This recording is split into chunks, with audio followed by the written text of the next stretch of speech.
Video, we're going to really get into the magic sauce of what makes the Gym Academy growth system so special. We'll start out on the left-hand tab. We're going to select marketing. Then we're going to go to campaigns. From here, we're going to select create campaign, the green button up in the top right.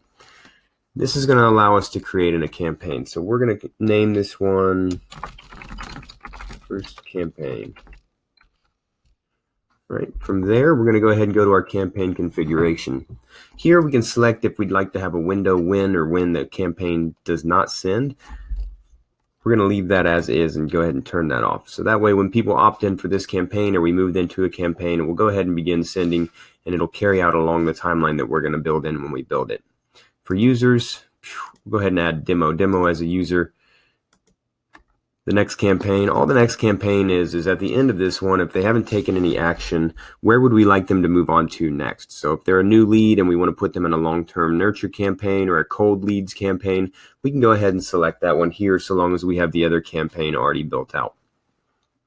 Here we can edit our from address, so our from email. In this case, we'll have info@thegymacademy.vip. And then we're going to have, can't even spell my own name. We'll have me, Corey.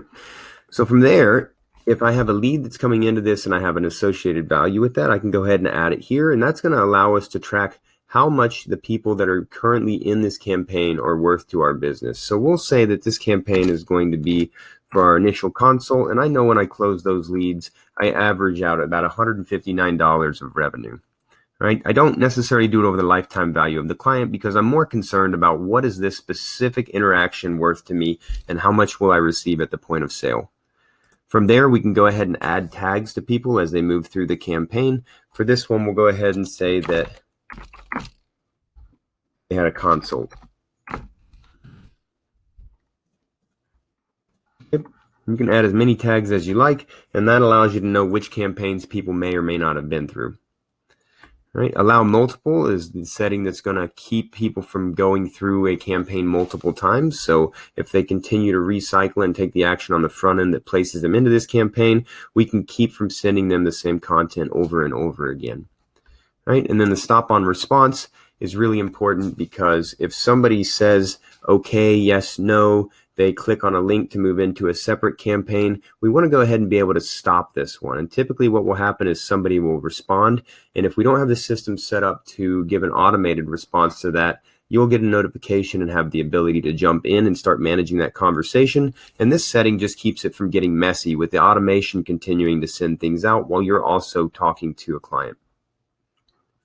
All right, and then the last setting here for the campaign, we have an event start date. And what that allows us to do is if, let's say we have a competition and there's a very set date or time for every single person to get to or reach, then we can go ahead and select this. And that's going to allow us, once we get into building the campaign, to base the timing of our emails, notifications, and automated content based around a time before or after that specific event. So you can send follow-up, you can send reminders and all of that based on an event start time or date.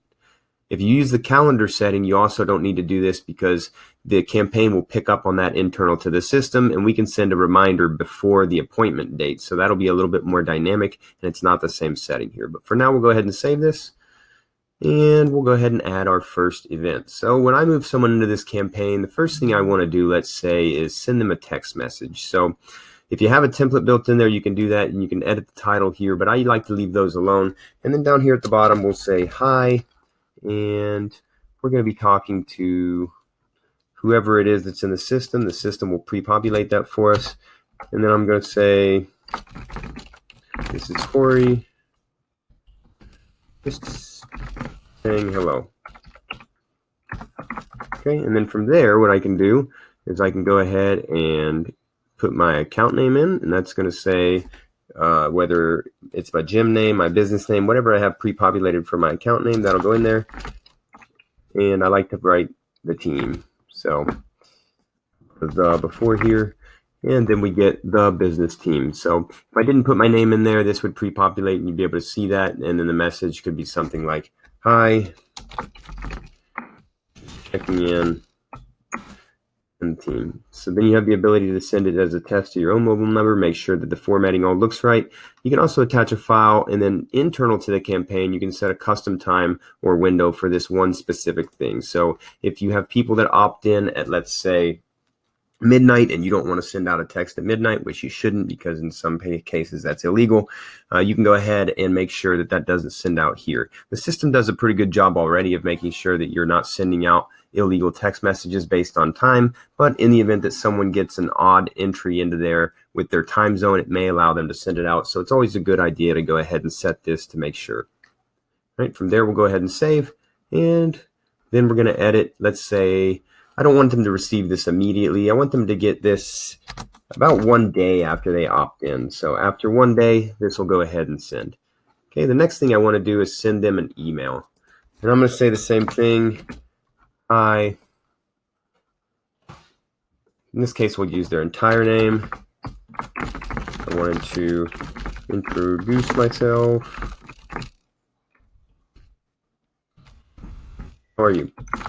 Not much of an introduction, but it'll work for this sake. Okay, and then again, I can put the account name. I can put all kinds of different merge tags in here, and you can actually build out additional custom merge tags if you want to put calendar links or all kinds of other stuff in there. But for now, I'm just going to do my first name because I'm the user assigned to the account, or in this case, demo is, and then we'll be good. Last thing, we need to just have an introduction line. And again, none of these are what I would recommend that you actually send out. However, this just shows how you go ahead and set it up. You still want to optimize your content to be deliverable and openable and provide value for your leads and clients. Right down here in the bottom, again, this individual step we can adjust the custom time for. We can attach files. My recommendation on attaching files is to host them somewhere else, probably on Amazon Web Services, and then we can set up trigger links to actually drop the link into here or to pull it in rather than having a heavy email that has the tendency to get bounced from email service providers. Right, and then again, you have the option here to go ahead and send a test. You don't have to fill out the from address, but you will want to fill out your address where you'd like to send the test, and then you can click send and it will go. All right, let's say I made a mistake and I actually don't want this to send out first. All I have to do is pick up my email, drag it into the order I want, and then again, you'll have to go down and reset the time, but I want the email to send out immediately. So now the email is going to send immediately, and the follow-up text message will send afterwards. And let's go ahead and have the system call, because this is a pretty cool way that we set this up. We have a whisper message, and what that is the message. We'll go ahead and just let it tell you. This is a message you want the person who picks up the phone to hear. You can use custom variables to customize this. So what we do here is we enter what we're going to hear when the phone dials you, because our system will actually dial to you, and it will say, hey, you have a call from this person about this message. And then you have a call timeout setting here. So if you don't answer the phone in time, all that happens is this step in the campaign gets skipped. Right? We can also detect voicemail there, and you can see that it'll patch instantly. It doesn't listen to see if the voicemail picked up. And it just means the campaign is going to be marked replied if the voicemail picks up. And what that means is that setting that we looked at in the campaign settings about if a client or a contact responds, if you have that click, this will go ahead and cease sending them that campaign based on the fact that their phone answered. Right, and then of course we have the custom time window as well. What happens then if we have this step in here is when it gets to that step and it runs, it will dial you like we mentioned, and then you'll have the ability to hit 1 and it will put you through to call that person. As far as I'm aware, that's the absolute fastest system to get you in contact with a lead as soon as they opt in to one of your campaigns. So you can literally be on the phone with someone after they opt in 30 seconds after this happens. Okay, and let's say we want to move that. Again, we can just click and drag it. But on this one, I want it to call actually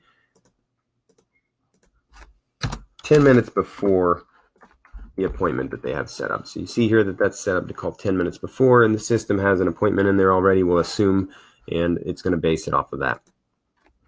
Okay, you can see a couple other things here. We won't go through the effort of setting them up. Some of these don't make sense for all different campaigns and business types. That's the majority of them that really matter. The Facebook Messenger one works very similar to an SMS, but it allows you to send a message out to people who are actually on Facebook as opposed to their phone.